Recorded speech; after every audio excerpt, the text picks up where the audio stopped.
10장. 시간이 흘러 암몬 사람의 왕이 죽고 그의 아들 한운이 뒤를 이어 왕이 되었다. 이에 다윗은 나하스의 아들 한운에게 친절을 베풀고 싶구나.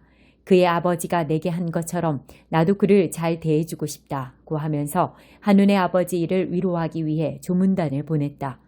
그러나 다윗의 신하들이 암몬 사람의 땅에 이르자 암몬 사람의 지도자들이 자신들의 대표인 한운에게 경고했다. 왕께서는 다윗이 왕의 아버지를 공경해서 이렇게 조문단을 보낸 줄 아십니까? 그가 왕께 조문단을 보낸 것은 이성을 정탐하여 살펴보기 위함이 아니겠습니까? 그래서 한운은 다윗의 신하들을 잡아 그들의 수염 절반을 깎고 옷을 엉덩이 절반 높이까지 자른 다음 돌려보냈다. 이 모든 일이 다윗에게 전해졌다.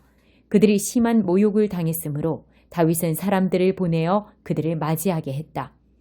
왕은 그대들의 수염이 자랄 때까지 여리고에 있다가 그 후에 돌아오시오 하고 말했다. 암몬 사람은 자신들이 다윗의 미움을 사게 된 줄을 깨닫고 벳르홉과 소바에서 아람 보병 2만 명, 마아가 왕에게서 1,000명, 돕에서 12,000명을 고용했다. 이 소식을 들은 다윗은 그의 가장 강한 용사들을 요압에게 맡겨 출정시켰다. 암몬 사람이 나와서 성문 앞에 전투 대형으로 진을 쳤고 소바와 르홉에서 온 아람 사람과 돕 사람과 마아가 사람은 바깥 넓은 들판에 전열을 갖추었다. 요압은 싸워야 할 전선이 앞뒤로 있는 것을 보고 이스라엘의 정예군 중에서 다시 최정예군을 뽑아 아람 사람과 맞서게 배치했다. 나머지 군대는 그의 동생 아비새의 지휘 아래 두어 암몬 사람과 맞서게 배치했다. 그가 말했다. 아람 사람이 나보다 힘이 세면 내가 와서 나를 도와라. 암몬 사람이 너보다 힘이 세면 내가 가서 너를 돕겠다. 용기를 내어라. 우리는 우리 백성과 우리 하나님의 성읍을 위해 온 힘을 다해 싸울 것이다. 무엇이든 필요하다면 하나님께서 친히 행하실 것이다. 그런데 요압과 그의 군사들이 아람 사람과 싸우려고 쳐들어가자 그들이 모두 후퇴하여 도망쳤다. 아람 사람이 목숨을 건지기 위해 도망치는 것을 본 암몬 사람도 아비새를 피해 도망쳐 성 안으로 들어갔다. 그러자 요압은 암몬 사람과의 싸움을 멈추고 예루살렘으로 돌아왔다. 아람 사람은 이스라엘에게 처참히 패한 것을 알고 사태를 수습하고 나서 전열을 재정비했다. 하다세셀은 사람을 보내 요단강 건너편에 있는 아람 사람을 불렀다. 그들은 헬람으로 왔고 하다세셀의 군사령관 소박의 지휘 아래 움직였다. 이 모든 일이 다윗에게 보고되었다. 다윗은 이스라엘 군대를 소집하여 요단강을 건너 헬람으로 진군했다. 아람 사람은 다윗과 맞설 태세로 전투 대형을 취했고 이내 전투가 시작되었다. 그러나 그들은 이번에도 이스라엘 앞에서 흩어져 도망쳤다. 다윗은 전차병 700명과 기병 4만 명을 죽였다. 또한 군사령관 소박에게 치명상을 입혀 결국 소박은 전쟁터에서 죽었다. 하다세셀을 섬기던 모든 왕이 자신들의 패배를 인정하고 이스라엘과 화친하여 이스라엘을 섬겼다. 아람 사람은 이스라엘이 두려워 다시는 암몬 사람을 돕지 않았다. 3장. 우리가 자화자찬하는 것처럼 들립니까? 신임장을 받았다고 주장하면서 우리의 권한을 옹호하는 것으로 들립니까? 글쎄요, 그렇지 않습니다. 우리는 여러분에게 내보일 추천서나 여러분에게서 받을 추천서가 필요 없는 사람입니다. 여러분 자신이야말로 우리가 필요로 하는 추천서의 전부입니다. 여러분의 참된 삶이야말로 누구나 보고 읽을 수 있는 편지입니다. 그리스도께서 친히 그 편지를 쓰셨습니다. 그 편지는 잉크로 쓰신 것이 아니라 살아계신 하나님의 영으로 쓰신 것입니다. 그 편지는 돌에 새긴 것이 아니라 사람의 삶에 새긴 것입니다. 그리고 우리는 그 편지를 전하는 사람입니다. 우리는 이것을 전적으로 확신합니다. 그리스도께서 하나님을 위해 친히 쓰신 여러분이야말로 우리의 추천서입니다. 우리 같으면 이런 추천서를 쓸 생각도 하지 못했을 것입니다. 하나님만이 그러한 추천서를 쓰실 수 있습니다. 그분의 추천서가 우리에게 권한을 주어 우리가 이렇게 새로운 행동 계획을 실행에 옮기고 있는 것입니다. 그 계획은 종이에 잉크로 쓴 것도 아니고 페이지마다 율법에 관한 각 줄을 빼곡하게 달아서 여러분의 영을 죽이는 것도 아닙니다. 그 계획은 성령께서 영에 대고 쓰신 것, 그분의 생명이 우리의 삶에 대고 쓰신 것입니다. 성령에 의한 의의 통치. 죽음의 통치, 돌판에 새긴 죽음의 헌법인 율법은 멋지게 시작했습니다. 모세가 율법을 새긴 그 돌판을 전달할 때 곧 사라지기는 했지만 그의 얼굴은 대낮같이 빛났습니다. 이스라엘 백성은 태양을 응시할 수 없는 것처럼 그의 얼굴을 똑바로 쳐다보지 못했습니다. 그렇다면 살아계신 영의 통치는 얼마나 더 눈부시겠습니까? 율법에 의해 이루어진 정죄의 통치가 인상적이었다면 성령에 의해 이루어지는 의의 통치는 얼마나 더 인상적이겠습니까? 옛 통치가 눈부셨다고 하지만 그것은 이 새 통치와 나란히 서면 완전히 희미해 보일 것입니다. 잠시 있다가 사라지고 말 제도가 깊은 인상을 주었다면 영원토록 다스릴 이 밝게 빛나는 통치는 얼마나 더한 인상을 주겠습니까? 우리를 감격스럽게 하는 그 소망이 있기에 그 어떤 것도 우리에게 방해가 되지 않습니다. 모세와 달리 우리는 숨길 것이 전혀 없습니다. 모든 것이 우리와 함께 환히 드러나 있습니다. 모세는 자기 얼굴에 나타난 영광이 사라져가는 것을 이스라엘 자손이 알아채지 못하게 하려고 수건을 썼습니다. 그래서 그들은 알아채지 못했습니다. 그들은 그때에도 알아채지 못했지만 지금도 알아채지 못하고 있습니다. 그 수건 뒤에 아무것도 남아있지 않다는 것을 전혀 알아채지 못하고 있습니다. 오늘날에도 그들은 그 낡고 힘없는 통치의 선포를 소리내어 읽고 있지만 그것을 꿰뚫어 보지는 못합니다. 오직 그리스도만이 수건을 벗기셔서 그 뒤에 아무것도 없다는 것을 그들로 직접 보게 하실 수 있습니다. 그러나 그들이 모세처럼 돌아서서 하나님을 마주하면 하나님께서 그 수건을 벗겨주십니다. 그러면 거기서 하나님과 서로 얼굴을 마주보게 됩니다. 그 순간 그들은 하나님이 율법을 새긴 한 조각 돌판이 아니라 살아계셔서 인격적으로 임재하시는 분이라는 것을 깨닫게 됩니다.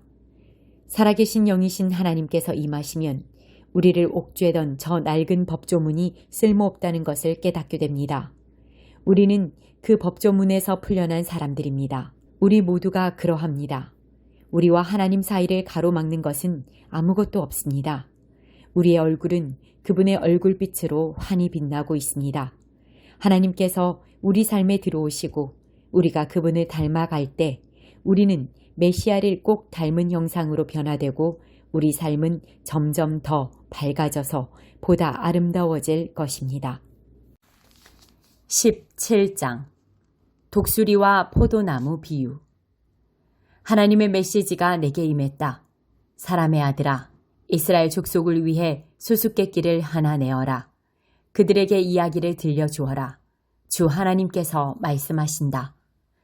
큰 날개와 기다란 깃털을 가진 커다란 독수리 한 마리가 화려한 빛깔의 날개를 활짝 펴고 레바논에 날아왔다. 독수리는 어느 백향목 꼭대기를 꺾고 그 가장 위쪽 순을 잘라서 그것을 무역상들의 땅에 가져가 어느 상인들의 도성에 내려놓았다. 그리고 그 땅에서 난 순을 하나 따서 강둑에 버드나무를 심듯 넉넉한 물가 비옥한 땅에 심었다. 순에 싹이 돋고 가지가 무성해져 땅에 낮게 퍼지는 포도나무가 되었다. 그 포도나무 가지들이 독수리를 향해 뻗어 올라갔고 뿌리는 땅속 깊숙이 뻗어내렸다. 덩굴이 쭉쭉 뻗고 가지는 쑥쑥 자라났다. 큰 날개와 무성한 깃털을 가진 또 다른 커다란 독수리가 있었다. 그런데 이 포도나무가 멀리 있는 그 독수리로부터 물을 얻으려고 심겨졌던 땅에서 그를 향해 뿌리를 뻗고 가지들도 그를 향해 뻗어갔다. 이 포도나무를 넉넉한 물과 비옥한 땅에 심은 것은 가지를 내고 열매를 맺어 귀한 포도나무가 되게 하려는 것이었다. 주 하나님이 말한다. 그 포도나무가 과연 잘 자라겠느냐? 그 독수리가 뿌리채 뽑아버려 열매는 썩고 가지도 다 시들어 말라 죽은 포도나무가 되지 않겠느냐? 그런 포도나무를 뽑아버리는 데는 힘이 많이 들지 않고 손도 많이 필요 없다. 설령 다른 곳으로 옮겨 심는다 한들 과연 잘 자라겠느냐? 뜨거운 동풍이 불어오면 시들어버리지 않겠느냐? 심겨진 곳에서 말라버려 멀리 날려가지 않겠느냐. 하나님의 메시지가 내게 임했다. 저 반역자 족속에게 말하여라. 알아들었느냐? 이 이야기가 무엇을 뜻하는지 알겠느냐? 그들에게 말하여라. 바빌론 왕이 예루살렘에 와서 왕과 지도자들을 바빌론으로 끌고 갔다. 그가 왕족 중에 하나를 데려다 언약을 맺고 그에게 충성을 맹세하게 했다. 바빌론 왕은 고위급 인사 전부를 포로로 붙잡아 갔는데 그것은 이 나라를 무력한 허튼 생각을 할 수 없는 상태로 만들어 언약을 지켜야만 살 수 있게 하려는 것이었다. 그런데 그가 반역을 했고 이집트에 사절을 보내 군마와 대군을 청했다. 이 일이 성공할 수 있으리라고 보느냐? 이렇게 하고도 너희가 무사할 것 같으냐? 언약을 깨뜨리고도 벌을 면할 수 있겠느냐? 살아있는 나 하나님을 두고 맹세하는데 충성서약과 언약을 깨뜨린 왕은 그 나라 바빌론에서 죽을 것이다. 바빌론이 도성을 포위 공격하고 그 안에 모든 사람을 쳐 죽일 때 바로는 큰 대군을 갖고도 그 왕을 돕기 위해 손가락 하나 까딱하지 않을 것이다. 이것은 그가 엄숙히 맹세한 바를 어기고 언약을 깨뜨리면서 이 같은 일을 서슴지 않았기 때문이다. 그 왕은 절대 무사하지 못할 것이다. 그러므로 주 하나님이 말한다. 살아있는 나 하나님을 두고 맹세하는데 나의 맹세를 업신여기고 나의 언약을 깨뜨린 그 왕은 대가를 톡톡히 치를 것이다. 내가 추격대를 보내어 그를 붙잡으리라. 그를 바빌론으로 데려가 재판할 것이다. 그의 정예병과 나머지 병사들 전부가 전장에서 죽을 것이고 살아남은 자들은 사방으로 흩어질 것이다. 그제야 너희는 나 하나님이 말한 것을 알게 될 것이다. 주 하나님이 말한다. 내가 친히 높다란 백향목 끝에서 어린 가지 하나를 꺾어다가 높이 솟은 산 이스라엘의 높은 산에 심을 것이다. 그것이 자라서 가지를 뻗고 열매를 맺어 장대한 백향목이 될 것이다. 온갖 새들이 거기 깃들어 살게 될 것이다. 그 가지 그늘에 둥지를 틀 것이다. 나 하나님이 높은 나무는 낮추고 낮은 나무는 높이며 푸른 나무는 시들게 하고 마른 나무에 푸른 가지가 싹 더 나오게 하는 줄 들의 모든 나무가 알게 될 것이다. 나 하나님이 말했으니 그것을 이룰 것이다. 60편 다윗의 시. 다윗이 아람 나하라임과 아람 소바와 싸울 당시 요압이 소금 골짜기에서 에돔 사람 1만 2천 명을 죽였을 때 하나님, 주께서 우리를 버리고 떠나가시고 우리의 방어시설을 걷어차 부수시고 노를 바라며 사라지셨지만 이제 돌아오소서. 제발 돌아오소서. 주께서 땅의 기초를 뒤흔드시니 거대한 틈이 생겼습니다. 이제 갈라진 틈을 메우소서. 그 틈으로 모든 것이 무너져 내립니다. 주께서는 주님의 백성이 파멸을 목도하게 하시고 싸구려 포도주로 괴로움을 달래게 하셨습니다. 그러고는 주님의 백성을 독려할 깃발을 꽂으시고 용기를 줄 그 깃발이 휘날리게 하셨습니다. 어서 조치를 취하소서. 지금 바로 응답하소서. 주께서 끔찍이 사랑하시는 백성이 구원을 얻게 하소서. 그때 하나님께서 거룩한 광채 속에서 말씀하셨습니다. 내가 기쁨에 겨워 세겜을 선사하고 숫꽃 골짜기를 선물로 주리라. 길르앗이 내 호주머니 속에 있고 므낫세도 그러하다. 에브라임은 나의 헬멧, 유다는 나의 망치, 모압은 세탁용 양동이. 내가 모압을 쓰러뜨려 바닥걸레로 삼으리라. 에돔에게 침을 뱉고 블레셋 전역에 불벼락을 퍼부으리라. 누가 나를 치열한 싸움터로 데려가며 누가 에돔에 이르는 길을 알려주겠습니까? 하나님, 주께서 우리를 버리신 것은 아니겠지요. 우리 군대와 함께 나아가기를 거절하신 것은 아니겠지요. 우리를 도우셔서 이 힘든 임무 완수하게 하소서. 싸움의 도움은 아무 쓸데가 없습니다. 하나님을 힘입어 우리가 최선을 다하리니 주께서 적군을 완전히 때려 눕히실 것이다. 61편 다윗의 시. 하나님, 나의 부르짖음을 들으소서. 나의 기도에 귀 기울여 주소서. 멀리 있는 이 몸 숨이 멎도록 헐떡이며 큰 소리로 외칩니다. 저 높은 바위산 위로 나를 이끄소서.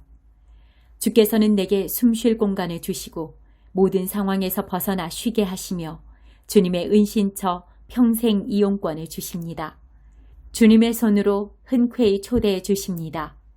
하나님, 주님은 언제나 나를 진심으로 대하시며 주님을 알고 사랑하는 이들에게 환영받게 하십니다. 왕의 날들을 더하시고 선한 통치 기간이 오래도록 이어지게 하소서. 왕좌를 하나님의 충만한 빛 가운데 두시고 한결같은 사랑과 신실로 경계병을 삼아 주소서.